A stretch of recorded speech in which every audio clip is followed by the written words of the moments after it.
my BDD didn't get pinned as BDD for a very long time. And the relationship to the routines that I had was an issue and nobody caught it. And the meaning that I made from what I saw was an issue and nobody caught it. And I didn't know any better because I just believed what I saw, and I believed what I believed internally.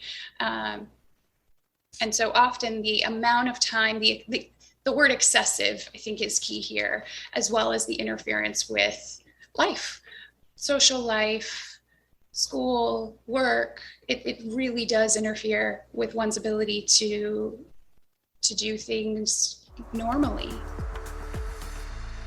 Body dysmorphic disorder impacts 5 to 10 million Americans. And I came up with the idea for this topic when a friend shared her own journey on Instagram. And I soon learned that there's very little information available about BDD. So I reached out to the Body Dysmorphic Disorder Foundation and was introduced to my guests today. First, we have Dr. Amita Jassi, who is a consultant clinical psychologist at the National and Specialist OCD, BDD, and related disorder service for children and young people in the UK. She is also a trustee for the BDD Foundation charity. Additionally, we have Rachel Koutnik, who is a therapist in private practice in Los Angeles, California, and she has been a practicing therapist for 12 years with a background in community counseling with children,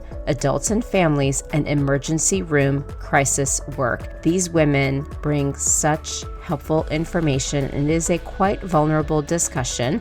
Rachel even speaks about her own BDD journey, which really brings all of this to life.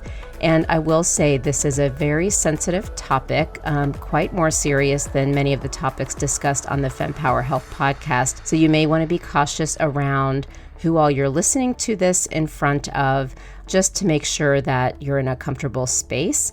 And I do want to apologize. I was quite sick when we were recording this, but it took us so long to record that we didn't want to delay it to make sure that we can get this information out as soon as possible. The good news is I don't talk too much, but I really do appreciate this conversation, and I hope you get as much out of it as I did. So let's go ahead and dive right in to this really important topic. Do you want to go ahead and start by introducing yourselves? Do you want to go first, Rachel? Sure. So I am a licensed clinical social worker in private practice in Los Angeles, California. And I've been a practicing therapist for 12 years. I've been in private practice for the past 2 years. And I primarily don't work with body dysmorphic disorder. I see some of my clients that have body dysmorphic disorder, but I myself have BDD and have been struggling with BDD for the past 20 years. And my own healing journey and becoming a therapist has really been a crucial part of recovering from BDD. It's been a really lonely journey in trying to get better with a lot of professionals that didn't understand. And so I made an effort to become a therapist myself so that I could better understand, help myself, and help other people as well. Wow. Well, thank you so much for sharing that about yourself. And I think it will help everyone understand the perspective that you're coming from as we connect today. Amita, do you want to go next? Yeah, so I'm Amita Jassi and I'm a consultant clinical psychologist, and I work in a national specialist service for young people with body dysmorphic disorder and related disorders. So we're based in the UK, and we're the only service only specialist service for young people with body dysmorphic disorder, or say BDD, and actually one of very few clinics in the world that specialise in this disorder in young people. So I think just again reflects sort of limited resources. We work with OCD as well, and yet for OCD there's lots and lots of clinics. BDD, it's very different. So I've been working in the clinic since 2010, And I'm also a trustee of the BDD Foundation, which is a charity for BDD, for sufferers, families, professionals. And I've been a trustee of the foundation since 2018. Wow. So let's talk about what BDD is. I don't want it to sound like it's a generic term that's a catch-all for anyone who has bulimia and anorexia, because I think there's nuances to it. So maybe if you could just dive in and help us understand what the condition is. So just clinically, BDD is a preoccupation with one or more perceived flaws or defects with your physical appearance. Typically, somebody with BDD will have a hyperfocus on an area of their body that for them looks completely defective, just hideous. When they look in the mirror, what they see, what they perceive, other people would look at it as not even there. They wouldn't even see it, or they might see what the person's talking about, but it would be so slight. They wouldn't really think it was that big of a deal. But the person with BDD truly does see their physical flaws that they perceive are flaws in a really distorted way. There can be repetitive behaviors associated with BDD, like mirror checking, excessive grooming, skin picking, reassurance seeking. There can also be mental acts of comparing your appearance to other people. And the most common one is going to be the mirror checking with BDD. Separate from anorexia or bulimia, if the main focus is body fat, weight, then there would probably be a different diagnosis there.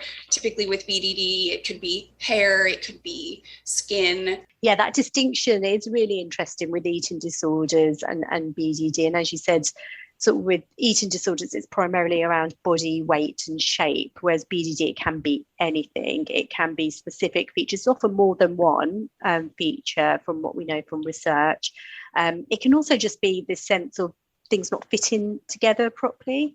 So just things not being symmetrical or just not feeling right. But I think those words that Rachel used, it's kind of the distress associated with it is so strong. There's kind of shame, disgust, anxiety. There's lots of heavy emotions that go with that. And it's quite interesting regarding eating disorders, because I think it is quite nuanced, and I think there is overlap because often people with eating disorders also feel that way. And there is a subtype of body dysmorphic disorder called muscle dysmorphia, which is where people, typically men, but it can be women too, feel like they're not muscular enough or they're puny, even though to look at them, you wouldn't see that at all in them, but very much the same way as BDD, another person couldn't see what the sufferer sees. And similar to eating disorders where, people are feeling like they're fat, even though objectively you put them on the scales or you look at them, they're actually quite the opposite, dangerously so. So that's a quite an interesting subtype of body dysmorphic disorder, muscle dysmorphia, where I think the overlap with eating disorders becomes even more than we find with other forms of BDD. How do you know that when it's just being the average person who is like, oh, let me cover my gray, versus when it went to that spectrum of BDD? And here's why I ask. I'm actually thinking of vivid memories of my mom, who has since passed away. She would sit in the mirror for hours, and there were rumors that she had bulimia. And it's so sad because there's all these things I'm learning, and I now have so much compassion for all the things she dealt with back in a time when no one talked about things. But she would always be looking at the jawline. That was her thing, is the jaw. And then here she would always get on my case about the frown lines in between the eyebrows. And my dad would even make tape for her, and you can now buy stuff, but she would tape her forehead all day long while she was studying, so she wouldn't frown. It was all day, at night, when she studied, the mirror all the time. Talk to us about how family members, how we as someone going through it, because we live with ourselves every day. We don't think it's a big deal, right? Necessarily. We may think the suffering is normal, that everyone does it. So how do we know when it's a problem? Yeah, I think for me, as a professional worker, I think it's the distress and the interference that are sort of the giveaway. I think as you said, we were talking earlier, weren't we, about sort of grey hair, and thinking about appearance is normal. It's evolutionary, sort of from that perspective. It is what we do. I think it's when it tips into, it becomes really distressing and interfering, and it stops you from doing the things that you want to be doing. And when it's driven by anxiety and shame and disgust and kind of just fear, that feels differently. Because I have lots of young people saying to me, but I want to wear makeup, why are you telling me that I can't wear makeup? And I always say the distinction is, it's not about wearing makeup or not, it's about what's driving it. So for the young people I work with BDD, it's driven by absolute fear that their sort of perceived flaws will be seen, and that keeps them, it's paralyzing, and they just can't function without doing all the repetitive behaviors. Whereas somebody else, another young person who doesn't have BDD, who enjoys wearing makeup, could wear the same amount of makeup, but it's like, I enjoy it, they can stop. It's not distressing. They don't think something awful will happen if their, perceived flaws are seen. So that for me is the distinction, the kind of where it perhaps tips into more like body dysmorphic disorder. But I don't know, Rachel, if I've sort of captured what you think. For me, what's interesting, I have a clinical perspective, but I have my own lived experience. And when I look back, my BDD didn't get pinned as BDD for a very long time. And the relationship to the routines that I had was an issue, and nobody caught it. And the meaning that I made from what I saw was an issue, and nobody caught it. And I didn't know any better, because I just believed what I saw, and I believed what I believed internally. And so often the amount of time, the word excessive, I think, is key here, as well as the interference with life, social life, school, work. It really does interfere with one's ability to do things normally. The mirror checking at one point for me was 5 to 8 hours a day. Mm-hmm. And nobody said anything, because they thought it would, she's just, going through a phase, or doing her makeup, and I was seriously suffering and couldn't get myself away from the mirror. It's not even that I wanted to look in the mirror, it was just wanting the painful thoughts and feelings associated with what I saw to go away, and that maybe if I looked a little longer, I'd see something differently. And nobody really knew what I was thinking when I looked in the mirror, and that was one of the issues. So as I mentioned to you, I guess one of the things, and I only want to say this because of what you're saying and what I'm thinking right now, is how someone can address it. What is the appropriate thing to say? Because one, we don't always know the length of it. Like if it's a family member who sees you all the time, they may notice the 5 to 8 hours, those not as close to you don't. So clearly people may say something. So it's like, as the person who's suffering in silence, what can that person do? Coming from a really loving space of, I'm really concerned about this behavior, and education for families that BDD exists and what it is, that this is not, most of the time people think it's a phase, you're a teenager. The worst is that it's vanity, that the reassurance seeking can get mistaken as vanity. I already told you, you're beautiful, you're fine. And the reassurance doesn't even stop what the person sees. It can often make it worse. And so coming from a lot of empathy and compassion and concern, the family becoming educated together and having open conversations about what is BDD, could this be BDD, seeing a professional and having family therapy, even to have that external clinical perspective of yes, and a diagnosis if needed, and where to go from there, of how to intervene and cut down on those behaviors, because just telling someone to stop looking in the mirror is not enough, and it's not helpful. And it puts a lot of shame on the person, because they would stop if they could. And that's where it crosses the line to mental illness and not vanity. Like, okay, stop looking in the mirror. You've looked in the mirror, you're beautiful, that's fine, walk away. Versus, I don't want to look in the mirror and I spend the whole time thinking I'm hideous. I walk away from the mirror and I feel hideous. People tell me I'm beautiful and I still feel hideous. So then where do you go with that? and typically the belief system, at least that I struggled with most, is something is wrong with me. I can't just see what other people see. I truly see something different, and I feel really stuck in my body. And that empathy and compassion versus judgment would be a great place to start. That's beautiful. Are there discussions you by chance have with these young girls on if someone says something to you that makes you feel uncomfortable, what they can do? Or is it something that's just too hard and they really have to almost sadly go into a corner and deal with it with the people that they know and therapy? It's a really good question. I think we've got a long way to go in terms of just that broader understanding of BDD and raising awareness. And I think we're getting there. I think, I don't know what it's like in the States, but in the UK, there's a lot going on about sort of filtered images and making it really explicit on websites and so forth that what young people and adults are being exposed to is not realistic. So kind of in the magazines, they'll show kind of unfiltered pictures and so forth. Because I think, as Rachel says, sort of comparing is a really big part of body dysmorphic disorder. And I think social media opens up huge kind of, and it's 24/7. You know, it's not like in the old days, like me, how old I am, you know, you'd get your magazine and that will be the only thing. You know, young people are comparing images and on social media asking for reassurance. So, and it's 24/7.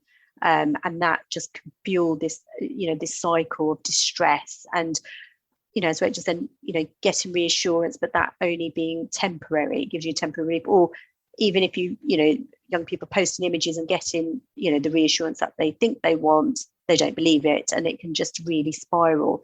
And I think what we do support people to think about is their relationship with social media, because there are some real positives of, you know, what's out there, but just knowing what the pitfalls are and having a healthier relationship with social media. So knowing, you know, that these images are not necessarily, you know, true, and also understanding how that plays into body dysmorphic disorder, how that can play into those, you know, those fears and those worries about appearance. So it's kind of less about maybe what other people are doing necessarily, but it's more about sort of the person who's understanding. When it's people outside of kind of the family and people you have in contact with, it's more understanding and what that might play, sort of part that might play in keeping sort of those worries going is the main thing that we do in therapy.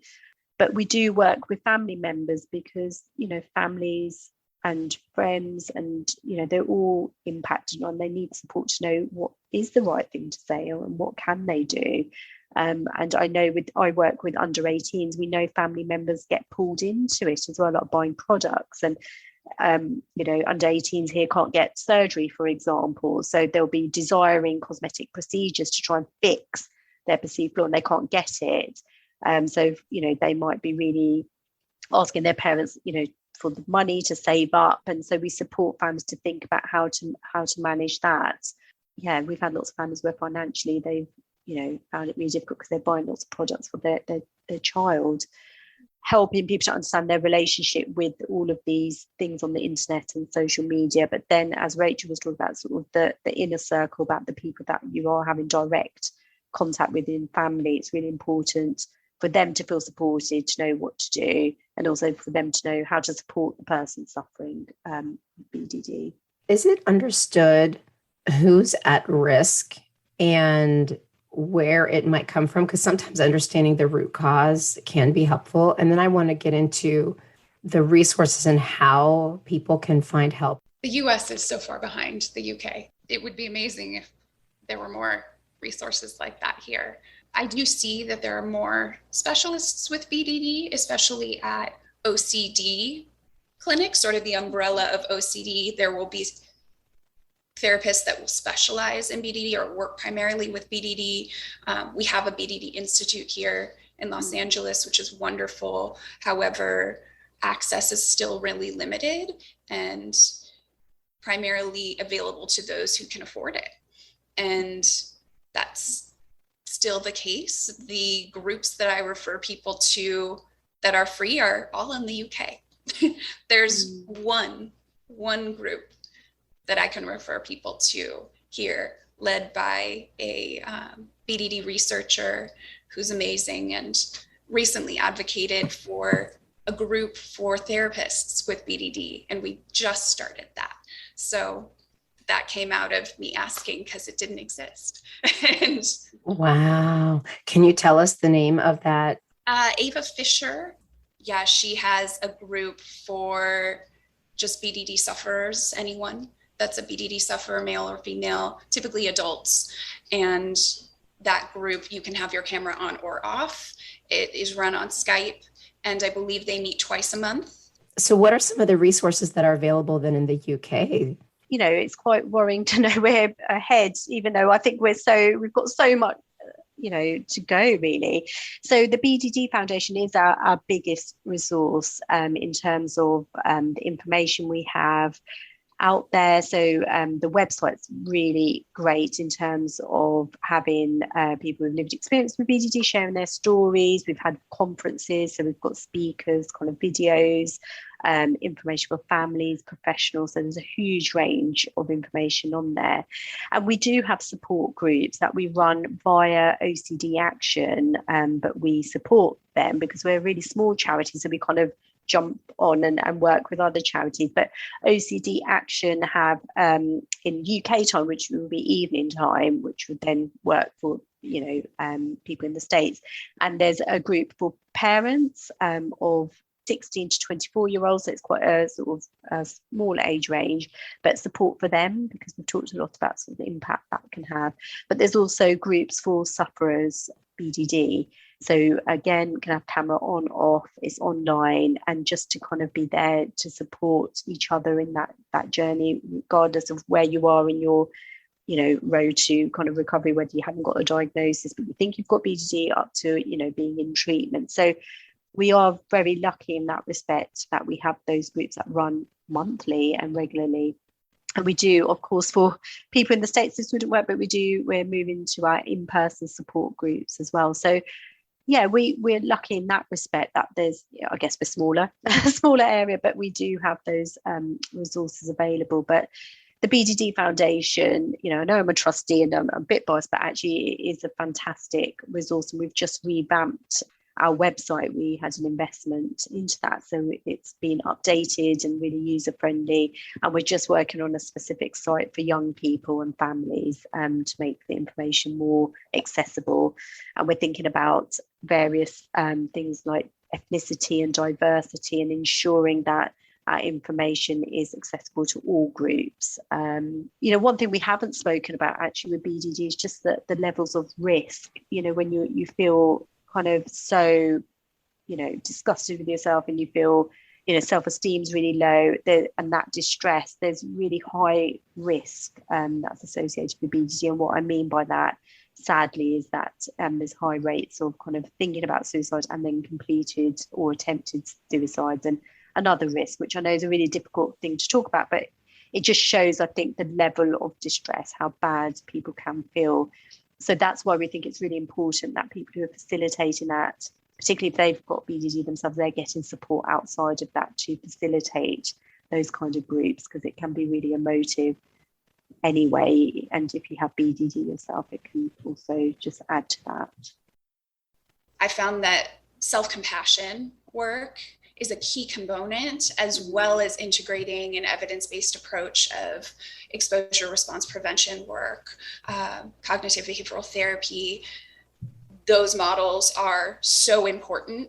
And in reducing that, we talk about the levels of BDD, from awareness to delusion, which would be, I don't see what you see. Like, I only see what I see, and I have no part of me that can observe that this might not be right, where you're fully stuck in believing and seeing what you're feeling, versus those lower levels of, I think there's a part of me that knows this isn't right, or that I could be wrong, but I still see what I see. And just, supporting people getting to those lower levels would be so important. So I'd love to better understand, if I'm the family member or the patient trying to seek help, can you take us through that journey and talk a little bit more about medications and the role they play and these different types of specialists? We should flag up, I think, what you said there about often what family members can do, because I don't know what you think, Rachel, but I think what you picked up on there is just the insight issue that lots of people with BDD have delays in accessing the right support. And part of that is the resources, but I think a big part of that is because the kind of preoccupation, the distress is around physical appearance. Most often than not, people will be trying to get a physical kind of fix. So I've mentioned cosmetic procedures and so forth. So actually lots of BDD sufferers are kind of lost in that world of trying to get procedures, or just even things like on our high streets or, shopping centres, kind of going to beauticians and doing kind of physical solutions to what they deem to be the problem, because it's perceived as a problem with physical appearance. So I think that in itself causes huge delays, because us, mental health workers are kind of trying to go in that sea of, where people might be going, because it's very rare, I think, for people to think, oh, I think this is perhaps a psychological difficulty, even though it's about my physical appearance, I'm going to go to mental health services. So I think what you've mentioned there is often the people around them that may see that and see the distress and perhaps the excessiveness of that, and may need to support their family member, friend to access that support. And I think we've talked about this, it's really sort of hooking into that distress and trying not to get into the content of whether the appearance flaw is there or not, but rather just really hooking into the distress and impact that's having. That's definitely in the work I do. I don't get into conversations about, but I don't see what you see, you just don't go there. It's about when we won't agree, because we all have different perceptions. We're all looking at each other and see each other and ourselves completely differently. It's about what we can agree on is this is distressing. So that would be the hooking for a family member or a friend, whoever it is that you think might be suffering, and accessing resources to try and sort of support the person to build that insight. And then what do you do? So for us in the UK, we do have the National Health Service. So it's bringing that person to the kind of attention of the gatekeeper to that service, which for us is the general practitioner. And you hope they would ask the right questions. So I don't want to be pessimistic, but often when people get to mental health services, they're misdiagnosed. And I think Rachel has mentioned this, social anxiety, depression, often that's said before BDD because people don't know a lot about it. But simple screening questions, or on the BDD Foundation website, there's a BDD test. If you can encourage the person you think who might have BDD to just do that, that will screen, and you can then take the information to the gatekeepers to that support. It's a process. You're probably picking up on that. It's a bit of a process to get to that point, but it's an important process to support somebody to get to those evidence-based treatments. But I think the good news is there is treatment available, and they're improving and getting refined all the time. There's lots of research going on where we're understanding a lot more about, I think the recommendation is psychological therapy, cognitive behavioral therapy first before medication, and then add the medication in if it's really difficult to kind of boost that. And as Rachel said, not just an exposure-based treatment, but compassion-focused treatment, kind of lots of elements from kind of, social anxiety work that we're sort of picking up on. It's still work in progress, but we get reasonable, quite good results, actually. I shouldn't say reasonable. It's improving all the time. Anything to add around the nuances of how to not waste time and really get the right support, even though we're acknowledging there's not a ton out there? My heart is just so heavy and big for those who are really in this struggle, have been through it, who are in it, who are beginning wherever they are in their journey. Amita was talking about level of insight, and I would also add motivation in that as well. I have a pretty typical, looking now, knowing what I know, I have a pretty typical journey of someone with BDD who no one knew had BDD. And I had procedures and products and went to skin doctors and so for years and was in and out of my lowest spaces, definitely struggling with thoughts of suicide. And it was the level of distress that brought me to a therapist, but when I was at my worst. And I would say, even if there isn't an awareness, because for me at the beginning stages, my looks were the issue. It was, I had no insight that this was a mental illness, and yet I needed therapy. So I would say, no matter where you are, if you're in distress emotionally, mentally, get into therapy. It's a great place to start, even if you don't recognize that you have BDD, even if you don't think it's BDD. If you are struggling with your mental health, it's a great place to be in, because if you need that higher level of care, you have a professional that can indicate that and work with your family to get you there. That happened to me several times until I started to really see some specialists for BDD.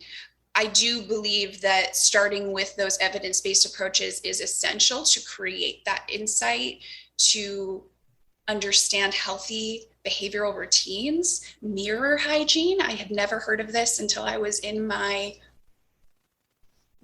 late 20s, early 30s, with a BDD specialist who came to my apartment at the time and witnessed my routine and helped me get into a healthier connection with how I related to the mirror. I would have never known that I wasn't even in a healthy relationship with the mirror. And so somebody that has that expertise is so important in somebody's journey. I tend to work with people who have already maybe journeyed a little bit through their BDD work. They already have insight. I also see a lot of trauma, childhood trauma specifically associated with at least my clients, and even in my own world. Typically, there's a lot of themes of emotional neglect from a caregiver or both caregivers, to where there was a lot of isolation and maladaptive belief systems that started at really early ages and just escalated and were not reshaped or understood until adulthood, when the behaviors and the belief systems were just on another level. And so the work that I tend to do with a lot of my clients is trauma work, self-compassion work, integrating mindfulness skills, holistic healing, full body, mind, spirit, understanding of who you are beyond your appearances.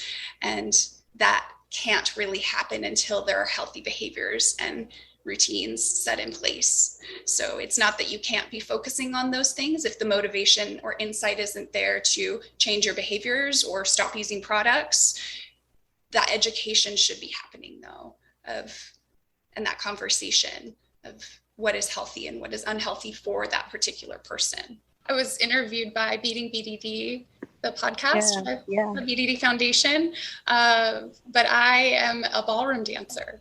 My ballroom dancing journey was a form of exposure therapy that ended up being exposure therapy, but it has truly impacted my life and really helped me with my BDD journey as well. You're kidding. So you were talking about exposure-based therapy. Can you tell us what that is, just so people know in case they didn't hear about it before? Body dysmorphic disorder and OCD and so forth, exposure-based therapy is really important, but as Rachel said, it's not the only ingredient, particularly for BDD treatment. And what that entails is, we've talked a lot today about repetitive behaviours and actually avoidance, avoidance of going out and so forth. And when it's fear-driven, so when it's driven by anxiety predominantly, what we do in therapy is make a hierarchy, a list of the behaviours or the kind of avoidance, and rank that in terms of what would be kind of less anxiety provoking to kind of the scariest thing, and then supporting somebody who has this kind of fear-based behavior to slowly face the triggers of what might trigger that behavior avoidance and resist doing the behavior. And what people learn is, yes, anxiety goes up and it feels awful, but it always habituates without having to do anything, without seeking reassurance, without checking the mirror.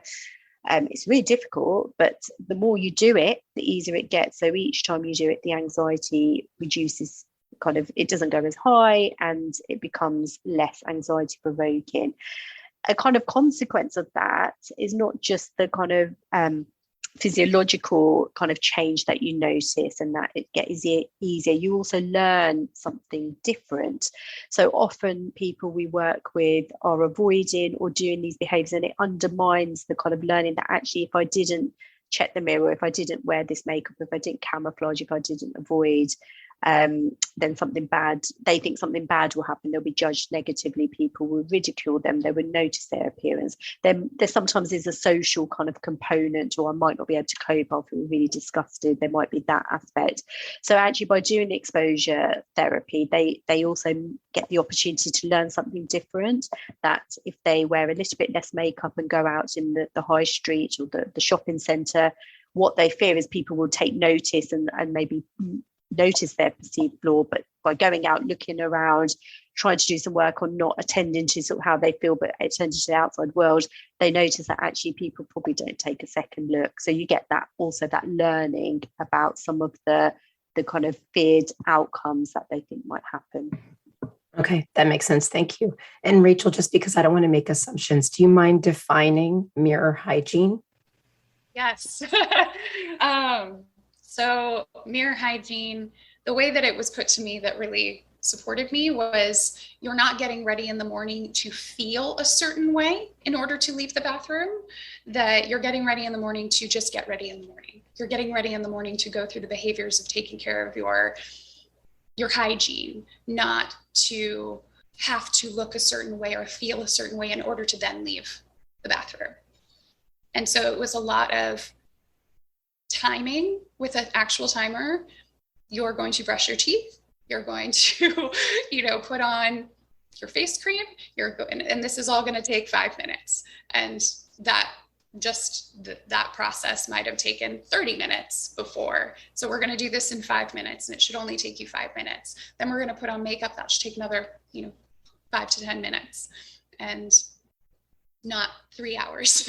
And so it's a lot of following through with the behaviors in the time allotted, and then also trying to keep a neutral mindset and not be criticizing, blaming, shaming, focusing on the flaws. You're really just looking at your body as, oh, it's me with a body, not that's me with lines on my face. That's me with, oh, there's my acne. Oh, there's my my eyebrows are misshapen, or I have hair on my chin, or you're really working on not criticizing your appearance and really just relating to your body more holistically and neutrally. Do you by chance have a message that you would like to give to the Facetune-like apps and even the doctors who are doing the surgery when it's clear? I mean, again, I don't know who owns the decisions because we own our bodies, but I assume there are times where it's pretty obvious that this is an unnecessary surgery. Not everybody that goes to get procedures and so forth has body dysmorphic disorder. Of course. We have to be. It is common in terms of, we know, of the population, about 2% have BDD, and the rates in those settings are obviously much higher. I would just, my kind of advice would be, just be careful and please screen for BDD. We've been lobbying, I say the collective we, the BDD Foundation, trying to work with surgeons and the cosmetic industry just to kind of be mindful, just a simple screening questionnaire, just to ensure that people who get in the cosmetic surgeries haven't got BDD, because you'll just get them coming back and they'll be really dissatisfied. That's what the research shows. And there's some scary stories out there of what people have done when they've been really distressed, really distressed with the outcomes of the surgery, because it doesn't fix the problem. So just my my kind of take home message, I'm sort of going around, but it would be, please be careful and please just be mindful that you are seeing lots of people that have genuine sort of distress. As someone that is sadly told doctors about my BDD and then still been overprescribed or given recommendations that would not be healthy for my mental health. And I'm very aware of that and have been lucky to not make certain decisions because of my own education. My response to that goes, in addition to what Amita was saying, I fully support that completely. But mine is also more towards the individual of there's so much more to who you are than your appearances, and so much more to life than focusing on your appearances. Rachel, I'd actually love to end on a sign of hope as far as look at you now, you're serving these patients and, have learned so much from your own struggles. I hope that something I'm in the process of working on. I have ran BDD support groups and have just found that everyone is really lacking skills of self-compassion and don't know how to love themselves. And so I'm in the process of creating a support group called Learning to Love Yourself and integrating all of the things that I've learned personally and professionally over the years, including some of those CBT approaches, as well as mindfulness skills and self-compassion work, with the ability to process and how to integrate and behaviorally change, because you can change how you think and ultimately feel about yourself. It is possible. And there are people that can support you through that. And therapy is a great place to start. Thank you so much, both of you. Truly a pleasure. Thank you for joining me today on Fempower Health. If you'd like to continue the conversation, please follow me on social media. I am most active on Instagram, LinkedIn, as well as TikTok. You can also subscribe to the weekly newsletter if you want to stay off social media to get the latest and greatest updates. And you can find a link to that either on my website, fempower-health.com, which is a hub to all the different health topics I've covered over the past 5 years, or you can go to the show notes where there's links to all the helpful resources that are relevant to this discussion.